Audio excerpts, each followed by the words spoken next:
is your Classic Metal Show right here on theclassicmetalshow.com. That's brand new stuff from a band called World Trade. That is from the album Unify, and that one is called Gone All the Way. And here's a guy that's maybe not gone all the way, but he's at least gone far enough to land here on the Classic Metal Show. It's Billy Sherwood. Billy, how are you, man? I'm good. I'm pretty far gone. Let's not kid ourselves.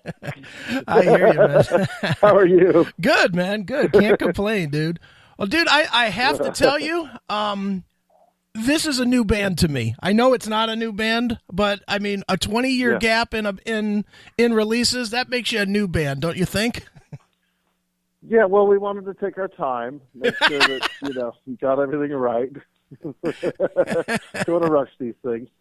Yeah, I mean, it kind of feels, for me anyway, having made this record with the original guys, it felt as if it was a year after we'd made the first album. Of course, we're all a hell of a lot older. Sure. But the spirit remains the same, and it feels just as fresh as it did back in the day. So I'm happy with the outcome and glad you like it. Sure, man. Well, tell me, what makes you decide to bring a project back together like this, especially, and correct me if I'm wrong, but you're an extremely busy guy as far as work-wise, and I mean, you're out on tour with Yes, you were on tour with Asia, you produced, about 7 zillion records or mix or whatever. You're involved in so much stuff. What makes a guy like you say, okay, I'm going to cut this amount of time out to do this? Well, it just so happened that, fate worked its magic here, and I was finishing a record for Frontiers, and they asked me, what do you think about getting the original cast together to make a World Trade album? And I said, the timing's perfect. Let me talk to the guys. And so I phoned everybody up, and it just so happened that their calendars were open too, because they're extremely busy guys as well. And it just was a magical moment in time that we carved out the time, as you said, and devoted to it, and we're able to make the record. And I'm very happy that we were able to do it. Sure. All these years later. Now, doing it that way, and obviously, again, I know I'm focused on the big gap in time, but it has to be, and I'm assuming, it has to be a different creative process than it was originally back in the 90s when you first did this, because, I mean, you guys have so many more experiences, and again, you have experiences on the biggest level with Yes, It's got to be a different creative process than it was when you guys were all a lot younger and a lot hungrier and a lot, a lot more hopeful, I guess, that there'd be this mass success that could follow. Yeah. Yeah. Well, I mean, we did it because we enjoy each other's company as well. I mean, we remained good friends throughout all these years, and there was never a weird breakup of the band and everything. We wanted it to thrive. Well, after we made the first record, and things happened the way they happened, of course. But so the magic of being together was really much the same, as I said a moment ago. It felt like we were just continuing on.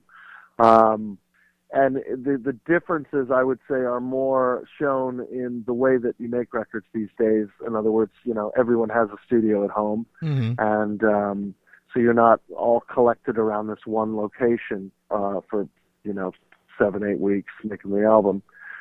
This was done, a lot of it at Bruce's place. I cut the drums at a different studio with Mark, and I did all the vocals at my place, and we kind of kept bringing files back to Bruce's place, which we agreed would be home base. Okay. Which is where we mixed it. So that was different, but strangely, the way that the music in the album took shape was very much like the first one, and to the point where I was guarding that process a little bit and didn't want to set it off on another path. And a large part of that is the fact that Bruce Gowdy comes up with all the music, really. And, he's a great keyboard player, guitar player, and arranger. And, on the first record, I walked into his home and he played me what was the music of the first 4 tracks that we did, The Moment Is Here, The Revolution Song, and 2 others, which escape me right now. But I heard his musical arrangements, and it just hit me immediately. I wanted to be involved and start working with this guy. And so it's kind of the same thing on this one, where Bruce really took the lead in terms of getting the arrangements and all the music together. And, you know, as I sort of mentioned a little bit, I thought, well, I'll bring in some music and see what happens. And I started realizing, God, you know, I'm pushing this in another direction that it really isn't what it was. So I sort of told Bruce, I don't think I'm doing us a service by bringing in music. Why don't you do that, and let's do it the way we did it. So it stayed very much true to format in that regard. The main difference is the way that we produced it with the studios, as I said. You know? Sure. And it's interesting that that Bruce did a lot of the music, considering that with this record, with all three records, really, it's compared to a Yes sound by a lot of people, and you know, you're the guy that's in Yes. You know, I ever since my first record, I've been compared to sounding like Yes, and so maybe it was just a meant to be, you know, thing that I ended up with these guys and playing. You know, the one thing I never imagined was replacing Chris Squire. Sure. Who was a very good friend and a brother of mine, but you know, when he fell ill and asked me to do it, there was no way I could say no, so I jumped in full steam. But yeah, I've always had that Yesism, excuse me, about my music and what I do, and it tends to follow me into every project. Rather, that sounds like a little bit like Yes, and you know, so rather than that being a problem, you know, I always said, well, thank you, because you know, it's one of my favorite bands, and you know, I don't think it's derivative of anything. You know, certainly Unify doesn't sound like Close to the Edge, but it has its Yesisms about it, I think, which I have no problem with. You know, sure, there are worse people to be compared to. Yeah, yeah, exactly. Other than one of the most heralded progressive, you know, rock bands of all time, you know, it could be a lot worse. Yeah, exactly. Well, Billy, you know, no secret, you are a producer and mixer, and you know, you do a ton of that. When you go into your own projects, when you know, such as this. Is it hard for you not to, A, overproduce, or B, be incredibly hypercritical of every single note of every single instrument because you are much more in tune with that? Well, fortunately, you know, in all the bands I've been in, starting with Logic and going through all the bands that I've had, I'm working with people who are really good at what they do.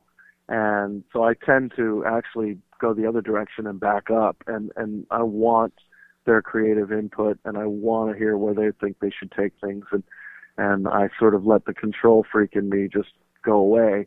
That said, you know, when I make my solo albums, which I've had now many of, that's where I really get selfish in terms of, you know, where a band member might say, I don't know about this, you know, I'm able to just do what I want to do, and I go with that. So it's really just sort of different canvases and how you're painting on that canvas. And, you know, when I'm working with others who are trying to help me paint, I don't stand in front of the canvas all day long. I let them in to do their thing. Sure. And it's always a good thing. On my own stuff, I just grab all the paints and start throwing it at the canvas and see what sticks until I like it. It's a selfish process doing solo things. You know, on those records, I play everything, drums, bass, the whole 9 yards. So, I really enjoy that process, but I like being in bands with people you can trust and put your faith in and see what comes out the other side. Sure. Are you one of those guys, though, that will go back, I don't know, a year, 2 years later and go, oh, I wish I would have done this, or I wish we would have done that? No, I'm kind of weird in that I really, I enjoy and I'm always proud of the things that are made, and I think that they should remain what they are. Okay. You know, and I don't look back with regret on anything. I just look at everything as an evolution and a stepping stone to what's next. And without that, this wouldn't have happened. And without that knowledge and understanding and working with that guy, this wouldn't have happened. And so on and so on. So every project is a valuable one. And, you know, I never finish a project unless I'm completely, you know, on board with it and proud of it. Even when I'm working with bands, you know, same thing. I want to be proud of it as much as everybody else. And so by virtue of that, the outcome remains the same all these years later. I mean, of course you listen to production and style and, you know, the way that drums sounded in 1990 versus the way they sound now. And but at the core of it is still really the instrumentation and the musicality and the writing, and that's the part that I always pay more attention to than anything else. And I've been very proud of the records that I've made and blessed to have been able to make them. And you just became the first producer I've ever spoken to that says that, Billy. every producer I talk to. I know what I like when I like it, and I don't move from that position. That's for sure. Fortunately, the things that I'm involved in, I tend to like it, Sure. Call me crazy. No, it's just funny because I do ask that question every time I talk to a producer, and it's been producers on all levels, guys that have had Diamond records on down. And universally, until they all say, "Oh no, I would change this, and that," and right? they all. I mean, I love to measure twice and cut once, as they say, and then we're done building that house. There right. it is. It's in that neighborhood. Still looks good. Let's go look at another neighborhood now. Sure. Well, Billy, for anybody that doesn't know, all they got to do is look you up on Wikipedia, and they will see that you have a catalog of things that you've played on or been a part of that is probably as extensive as any human beings out there. I mean, the list is huge. What is it about you that you always get the call, whether it's, because you're, again, like we said earlier, you're one of the more busy guys, and you're in bigger bands and you're doing a lot of production and stuff. What is it about you where people will call, and I'm assuming some of them will wait at least a little bit until your schedule opens up for them?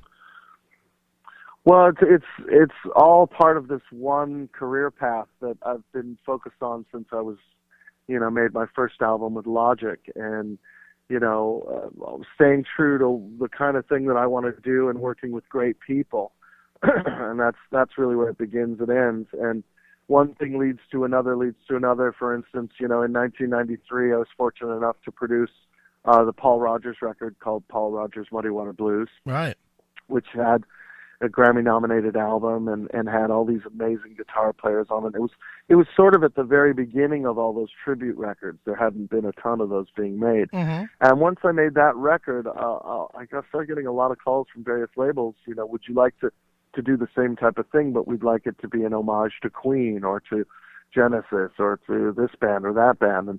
And by virtue of that, each record that I made, I had the freedom to call, anyone I wanted to and hey man, do you want to play a session for me? I'd love to have you on this album. Here's who else is on it.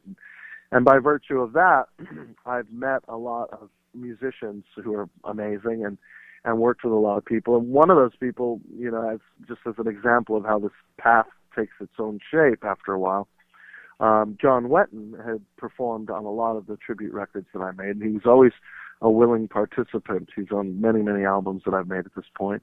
And at one point, on one of the records, I said to him, John, we've redone so much music by so many people, and we always enjoy the process of working together. What do you think of doing something original? And he said, let me think about that. And shortly after that, I got the call, you know what, I want you to produce my next solo album. Wow. So John and I got together and worked in my studio, and we made the record Raised in Captivity. Okay. For Frontiers. And, that really sealed the deal in terms of our relationship. We'd had a great relationship over the phone and emails and talking, but, really getting to hang out with people, you really take it to another level. And that record did that for our relationship. And he continued to sing on things that I'd had after that. And, obviously, as we near the more current state of affairs, he wanted me to step in and take his place in Asia when he knew he was getting sick. And so that's just it's a strange sort of path that takes its own shape. And, the same thing happened with Yes. I was working with those guys over the many years and in and out of the band and producing and doing my own thing.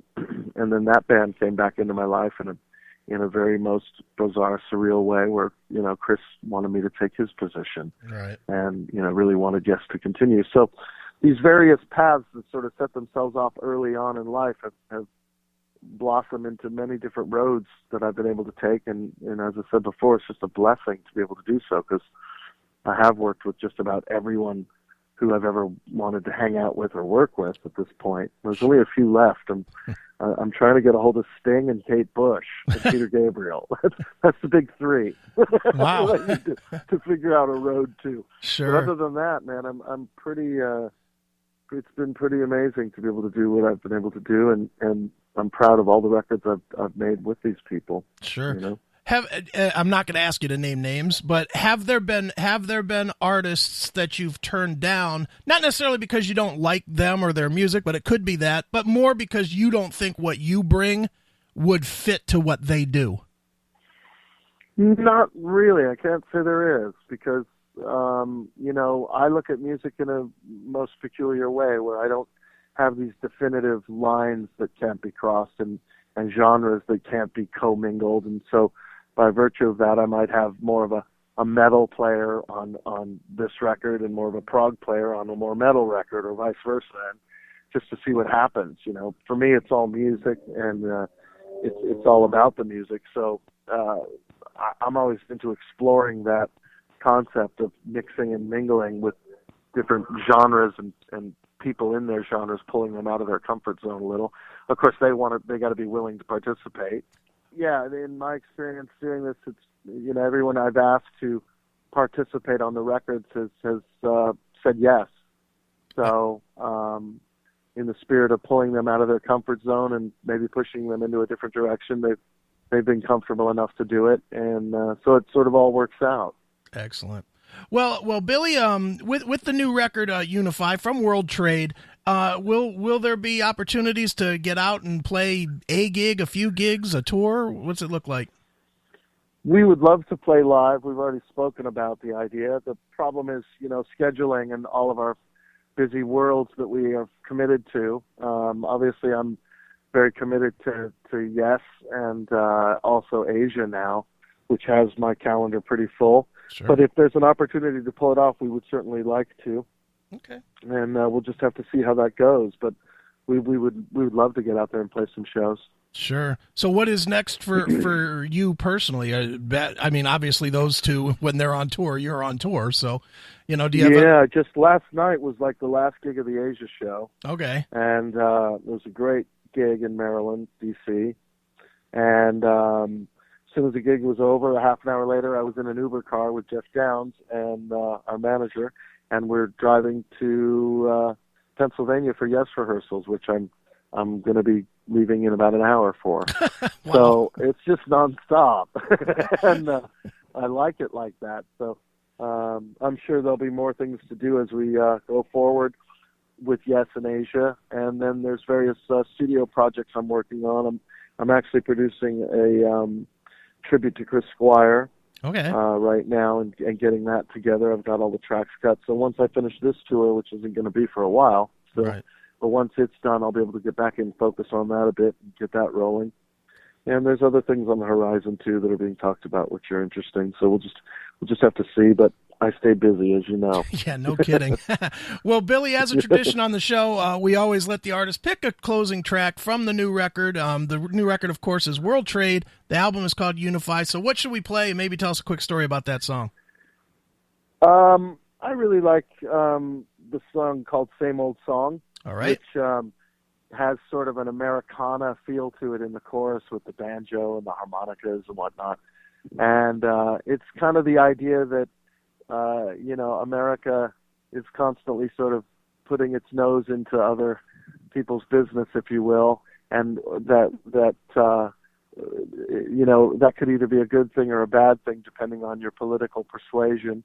But the idea being that good, bad, or indifferent, you know, America is a really powerful player in world politics and the world stage, and you know, I'm all about freedom and freedom of expression and trying to expand freedom wherever it can go. So the idea of that song is really about freedom, and just the means by which it happens is, as I said, depending on your political persuasion. Is it a good thing that we're doing this, or is it a bad thing? You know, I'm not one to tell people what to think, but I love playing around with the dichotomy of both sides and sort of the interaction between the two, because it's always been fascinating to watch that happen.